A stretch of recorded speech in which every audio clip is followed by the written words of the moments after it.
Ever wonder why some scores just instantly excite performers? As a composer right now that's working on commissions for the Kansas City Symphony and Ensemble Proton Burn, I've seen firsthand how clean, intentional notation can make or break a new musical score. So in this video, I'll walk you through real submissions for my subscribers and show you exactly how I'd change them to make the music irresistible for live musicians. Now, before we get into the submissions, I want to share with you the framework for how I'm looking at these scores. So step one is when I open the score, I'm doing what's called a falcon view of the score. What that means is, does this score look like a professional published piece of music? Now, if you don't know what I mean by a professional published ready score, it's very, very easy to find out what those are. You can go on issue.com, Boozy and Hawks, Baron Writer. There's all these websites that show modern contemporary classical music, and they just have their scores available online completely for free. So you can compare the instrumentation that you're writing for with that same exact instrumentation that's shown on any of those websites. Now in step two, there's two paths that we can go down. The first path is that if it passes the Falcon View test and it looks like a publishable piece of music in that instrumentation, we're gonna start doing a granular look at each bar and seeing what kind of inconsistencies that we can find. Or the other path is that it doesn't look like it's at that standard yet. Then we have to kind of see why it is from a macro level. So we're going to take a look at both kinds of examples in this video. And now with that framework out of the way, let me show you the very first score. Now, if you're not sure what to look for in your own scores, don't worry. I've created a free engraving checklist you can grab below to guide you through it. Now, here's our first submission. It's for string quartet. And what we're going to take a look at here again, we're going to do step one, which is the Falcon view of the score. So I'm going to take a look at this title page first.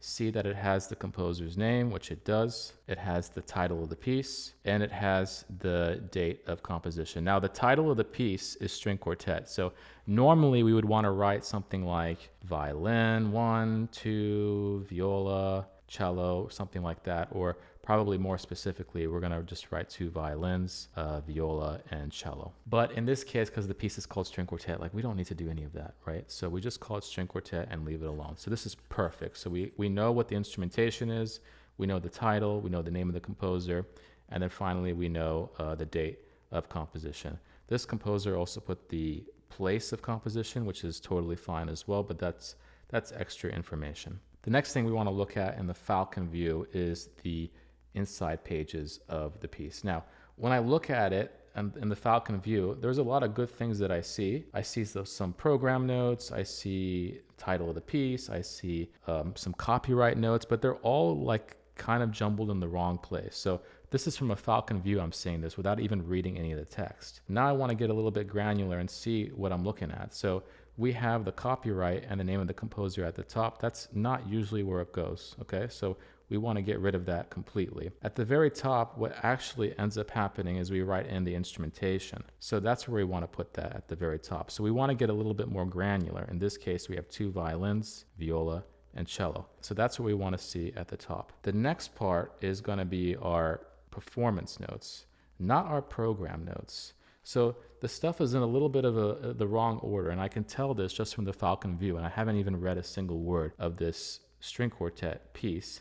And I'm already kind of getting a sense that it's not as professional as it could be. Okay, it's nothing against this particular composer. I'm just telling you what somebody would see if they're looking at this in the Falcon view. So those are the program notes. The program notes look very well written and detailed from a large perspective, okay? But I want to see what else is going on. Again, Falcon view. So we have composer's notes, which have all of this kind of stuff. And then on the bottom here we have the technique used. So these techniques we want to put up a little bit higher. We actually want it to be on the previous page. So instead of program notes, what we want is performance notes. And that's where we want to see all that information about what are the instruments actually physically doing differently in this piece than they would like in a more traditional type of classical piece. That's where that would go. So again, instrumentation and then performance notes rather. Then what we're going to do is put our program notes. So the program notes would go at the bottom. So here there's a lot of information about each movement, which is all handy dandy, but the reality is most people will probably not read it,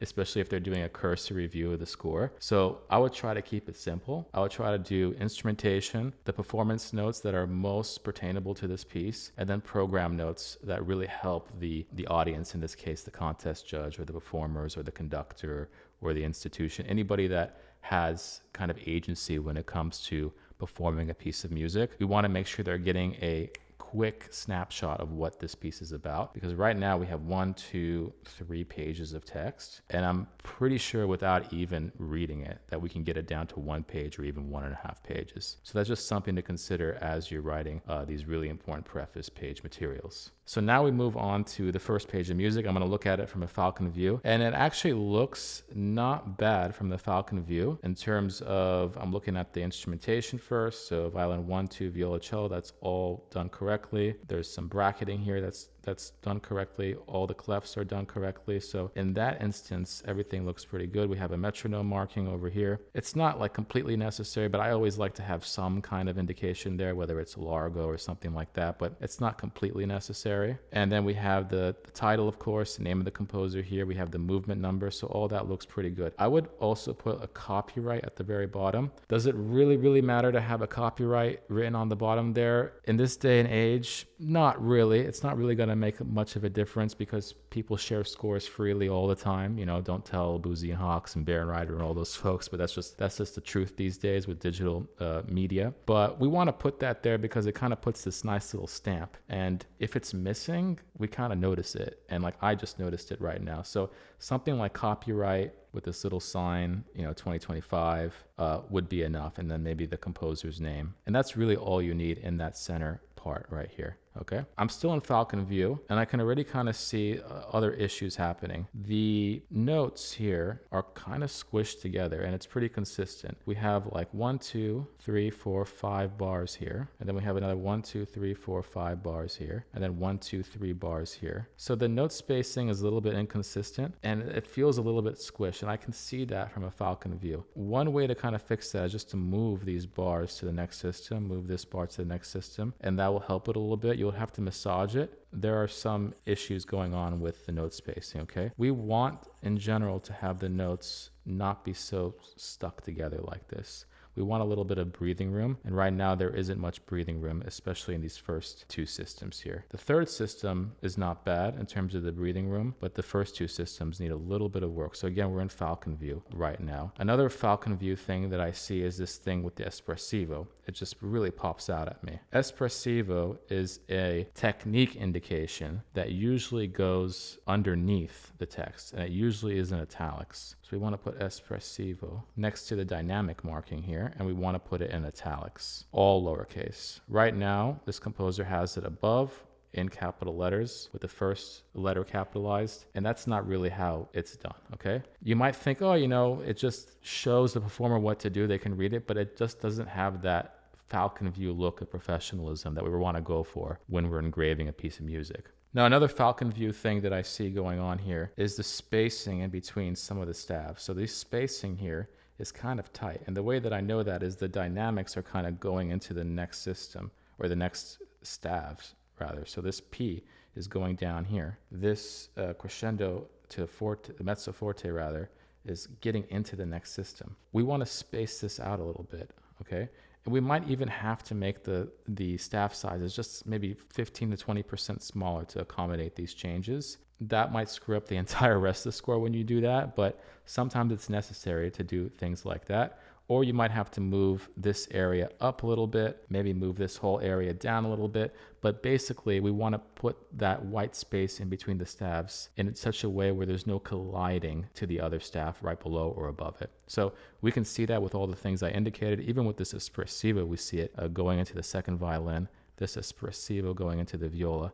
So we want to be really careful with those kind of things. Now, that's the end of my initial look at the score. Now, if I was a contest judge or a live performer or somebody like that, I would probably pass on this piece without even going through the rest of it. And now that's not something I mean to be critical of. I'm just telling you exactly what I would do or another performer would do if they saw something like this. It's because it doesn't pass the falcon view. You as the composer working on a piece like this, of course, you want to fix that. That gets into our next step, which is to go more granular and to see what exactly is going on in this piece beyond the falcon view stuff that we want to fix. After we fix the falcon view, we fix the white spacing, we fix the number of bars per system, we fix that espressivo marking, and all these other things that we mentioned. After we do all that is now the time to get into the granular work, because now that you got the piece a little bit more falcon view ready, Then we go a little bit more granular. So let me show you what I mean by that. All right, so let's take a look at this first bar right here and really make sure that this has all the hallmarks of good engraving, okay?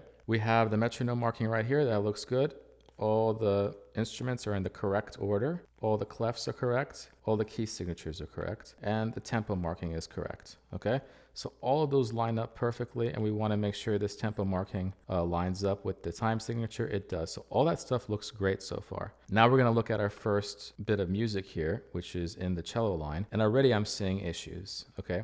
So again, we mentioned this from the falcon view, this espressivo, which should be down here, okay? So we're going to definitely go ahead and fix that. Now, the next thing I notice here are the bowing markings. So in a very rare instances, do we actually put bowing markings in a piece for strings. The reason for that is the string players will normally put their own bowing markings on a typical piece of music. And on top of that, these bowing markings are incorrect because when you have a slur like this all over the bar like that, what that means is that the bow direction stays the same. If you have a down bow like this and then an up bow like this, you're telling the performer to go down on those first two beats and then up on the next two beats, which is actually the opposite of what you wrote here with the slur. So again, these are confusing, they're conflicting, right? So that is step one. See, I stopped there. I don't say, okay, let's look at all this stuff here and the dynamics clashing. No, we don't worry about that yet. We identified one issue,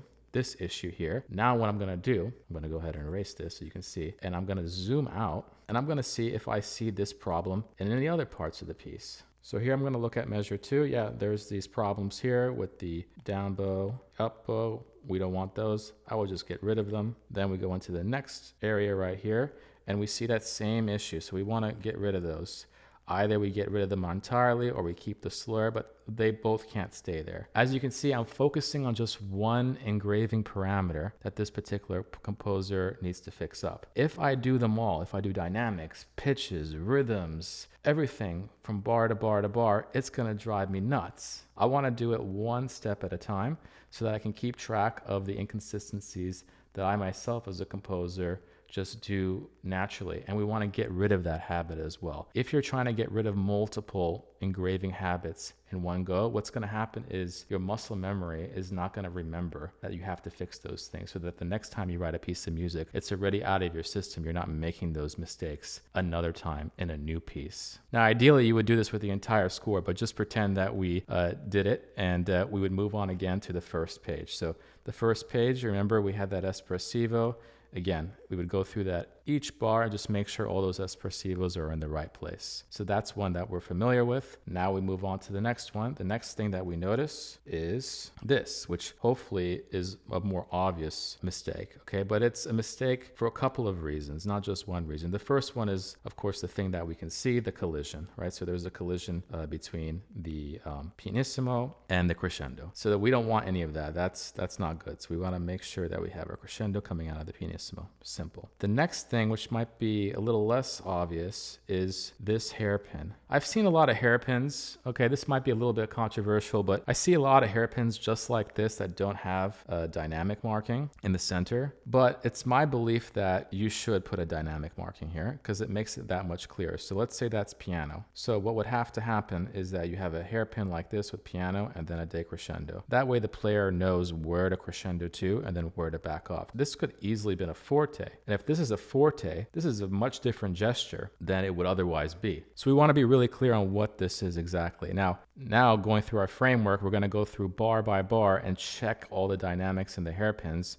and make sure that everything is crystal clear, just like we did right over here. So we're going to look at measure 2 over here. We already fixed that. Now let's go to measure 3.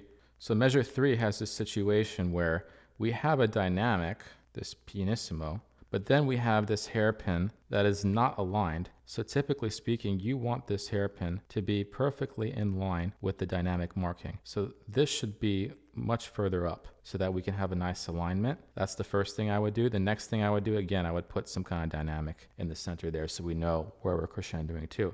And that's it. Now we're going to go to our next bar, and we see the same kind of situation happening here. There's a crescendo to, we don't know what it is, so we want to fix that. Then we go into the next bar, no dynamics, that's all good. Let's go to the next area, and so on and so forth. Then we go back to the first bar and we check our engraving checklist and see, okay, what are other things that I need to fix? Now, if you follow this process from the beginning to the end, you're going to have a publishable ready score by the end of this process, and it's going to give you that much of a chance to get your piece either selected in a contest, performed by a live musician, or even have outreach from an institution in regards for a commissioning opportunity. Now, with that being said, let's take a look at a score that passes the Falcon view, and let's see how we can improve it. But before we continue on, I want to make sure that you downloaded my engraving checklist, which is linked in the description below. That way you can follow along with what we're doing here. This piece is called Ripple Unearthed for String Quartet 2025, and the composer's name is on the bottom there. Now, this title page is perfect because that's all you need. Title page, then you have your instrumentation, your date, and the composer's name. You don't need anything fancier than that. So now we can move on to the next page here. The next page here, again, perfect. We have the instrumentation, the performance notes, and the program notes. If your piece doesn't have any extraneous techniques, you don't really need this part right here. But in this case, this composer has certain abbreviations. They got symbols here, and then just general instructions. So that's really, really key that this person has all these things right over here. Then we have the program notes. And my whole sense with these program notes, I think it's more and more important to have these program notes because we want to get a sense without really listening to the piece what your overall impression of the work that you composed is. So I know there are people that argue for program notes versus no program notes. I think in this age, you really want to show what your piece is about as soon as possible so that somebody looking at your piece, whether it's a contest submission or a performer looking at a piece that they want to play, they can get a sense of it before even like listening to the piece, because obviously the piece, it just takes time to listen, but doesn't take much time to read a program note. So those are my 2 cents on that. So this looks great off the bat. So really, really great job here. Now let's take a look at the actual score. So the way I look at scores, I first want to get like a holistic impression. So every time I look at a score, I look at it holistically. I don't look at it measure by measure. So if I look at this score right here, my first check is like, does it look like a piece of music, right? And what I mean by that is, are there things clashing together? Are the systems, right? Are these systems separated well? Is there enough blank space in between the staves, right? Is there too much blank space? And actually just like looking at it, right? It looks like, quote unquote, a like published ready piece of music. So just like that kind of, you know, imagine you like a falcon looking at a score, like that's what this looks like. So you want to make sure that you want to do like that falcon, like that hawk test. Like, does it look like a piece of music from afar? And if the answer is no, then we have to kind of zoom in and see like what's going on, right? If you get a first read of a score, whether you're a contest judge looking at it or a live performer or an ensemble looking at it or a conductor, and it doesn't pass the falcon test, they're not going to take the piece seriously. I hate to be the bearer of bad news here. I'm just a messenger, okay? I've been on a lot of contests, juries. I've seen what performers gravitate towards, what conductors gravitate towards. If it doesn't pass the falcon test, they're not going to take a closer look at it. This particular piece passes that, so we're going to take a closer look at it now and go kind of measure by measure here. So first of all, from a performance standpoint, like pretend I'm somebody that is a violinist, let's say, right? Because who cares about my opinion at the end of the day? It's about the live performers. It's about the contest judges. It's about institutions that want to play your music, right? The very first thing that we need to get a handle of here is the instrumentation itself. I don't love the instrumentation. The instrumentation here is violin, viola, cello, and contrabass. There are very, very few pieces that are written for this type of ensemble. So if you kind of like want to reverse engineer and say like, hey, what kind of string-centric piece do I want to play? And your first thought is violin, viola, cello, and contrabass, you're going to have a hard time programming that piece of music because guess what? That string quartet configuration is usually this: violin 1, violin 2, viola, and cello. That's the configuration 99% of the time. Now, if you want to add the contrabass for whatever reason, you can add the contrabass and it becomes a string quintet, which is also a common configuration. But this configuration here is much more common than this configuration right over here. So just something to keep in mind. Does it mean that it's going to be impossible to put on a program? No, not necessarily. But you do run the risk of creating a bit of difficulty here when this piece can probably, I'm going to say with 99% certainty, be reorchestrated for violin 1, violin 2, viola, and cello. So that's the very first thing. Again, this is kind of like if the falcon descended down to 100 feet or something. You know, I don't know anything about falcons, right? So we are kind of zooming in and trying to see like what is the viability of a piece like this. So that's the first thing I'm going to look at. The next thing that I kind of look at is just to make sure everything kind of makes sense in terms of the engraving. So first measure over here with the cello, the viola, violin, contrabass. This looks pretty good. You know, everything is in the right place. You have the tempo marking in the right place with the quarter equals 82, all in the right place. Then we're going to look at the second measure here. Now, we are in 4/4 time, so we have to be very careful with 4/4 time. You don't want to put 3 quarter rests in a row like this. That just shows, like, from the very first system that this piece hasn't been inspected with a professional eye, okay? Because when you're working in 4/4 and you have rests for 3 beats like that, what you want to happen there is actually have a half rest, something like this, and then a quarter rest like that, because you want to divide that bar into 2. You don't need to divide it up so much like this. So a half rest plus a quarter rest will do the trick right there. Same over here, okay? So half rest, quarter rest. And now it looks really professional, okay? And that's what we want to do. And typically speaking, when I see an engraving mistake like this, my eye says, okay, are there any more like that in the rest of the score? Let me go ahead and take care of them right now. So that's what I'm going to do. So I'm going to ignore everything else that I see and just worry about those kind of rhythmic subdivisions while I'm looking at the rest of the score, because chances are, if I made that mistake once before, I'll probably make it again. So let's take a look and see if my theory is correct. So let's look at bar 3. And I'm looking at every single one of these bars, and yep, right here, you see, there's 2 quarter rests on beats 3 and 4. That's kind of a no-no, right? So we want to put a half rest there. Now it looks a bit more professional. You see, the first violin had a half rest right over there. So we want to mimic that and keep that consistent. Let's keep going and see. Bar 4, actually bar 4 looks pretty good. So does bar 5. And you see in bar 6, there's a half rest right here. So this is actually correct. But as you can see, I'm not going to go through the whole score and do this, but we want to do that in the entire score. Then I'm going to go back and see if there are other issues. So now we go back to measure 2 here, and I see, all right, here's a pizzicato kind of thing.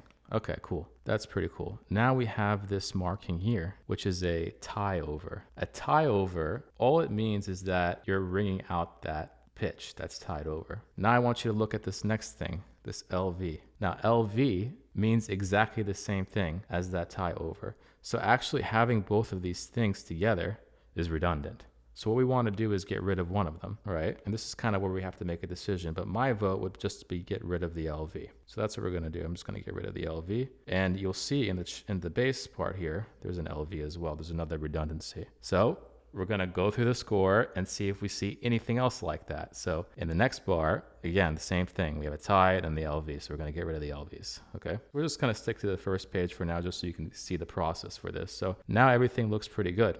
I'm going to keep going and see any other obvious things. Again, this is like a falcon coming down to the ground, right?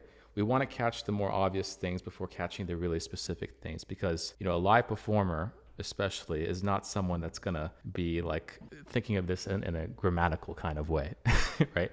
Like, oh my God, it has to be completely perfect. It just has to be readable and something that performers can see has a professional touch to it. That way they'll take it a lot more seriously. So this third bar right here with this viola is a good example of that, okay? So at first glance, it looks perfectly fine, but you'll see that this F in the viola, remember we're an alto clef, has a sforzando with a crescendo, which is kind of strange, sforzando crescendo. So where do we go from there, sforzando crescendo? What we need is to have another dynamic right over here that would make sense with this crescendo marking. And we have a clue in the cello line right over here. The cello line, as we can see, has a sforzando piano. My guess is because this line is similar to the viola line that we need that to happen as well. So what I'm going to do is put a piano right there, and that's probably how we're going to fix that. Now the gestures, which are similar, have the same exact dynamics. And that's the next key thing in our kind of setup here is, okay, now that I see this issue, are there other dynamic inconsistencies happening in the work? So now I'm going to start from the beginning and do that whole thing. So I'll put that in green. Let's put a highlighter in green and see if we can find any. Forte in the beginning with the cello looks good. Forte here in the contrabass. Violin forte, that looks good. We already fixed this sforzando piano crescendo situation. And then let's see what happens here in bar 4. We go to mezzo forte from piano, that makes sense. Violin has its own thing going on, so that's fine. Then we have this crescendo to mezzo piano, decrescendo to piano, then forte then crescendo to forte. In the bass, we have mezzo forte, and then we have a sforzando here. So actually the dynamics in these two systems look pretty good. So long story short here, what we want to do is have a falcon kind of scan of the score. Okay, does it look like a professional piece of music? Number one. Number two, we want to go a little bit deeper, start from bar one and say, is there something strange about this score, right? Based on the engraving rules that we know. And then if we find something that's inconsistent, we want to go through the entire score from the first measure to the end with that one specific parameter and make sure we fix all of those. Then we go back to the beginning of the piece and we do it all over again. And when we find another inconsistency, we zone in on that, fix it, then go back to the first bar again and just fix that one thing. And if you do this, I guarantee you'll have a perfect looking score as long as you know all the rules that go into making a score completely presentable and professional, so that if a contest judge or a performer or a conductor or any of those sort of people look at it, they know, hey, like this person is worth looking into. Let me take a listen to the music. Let me take a look at the program note, and perhaps we'll program this piece of music. Now, if you're ready to compose music that performers can't wait to play, this video reveals the framework I use to write music that gets programmed every single year.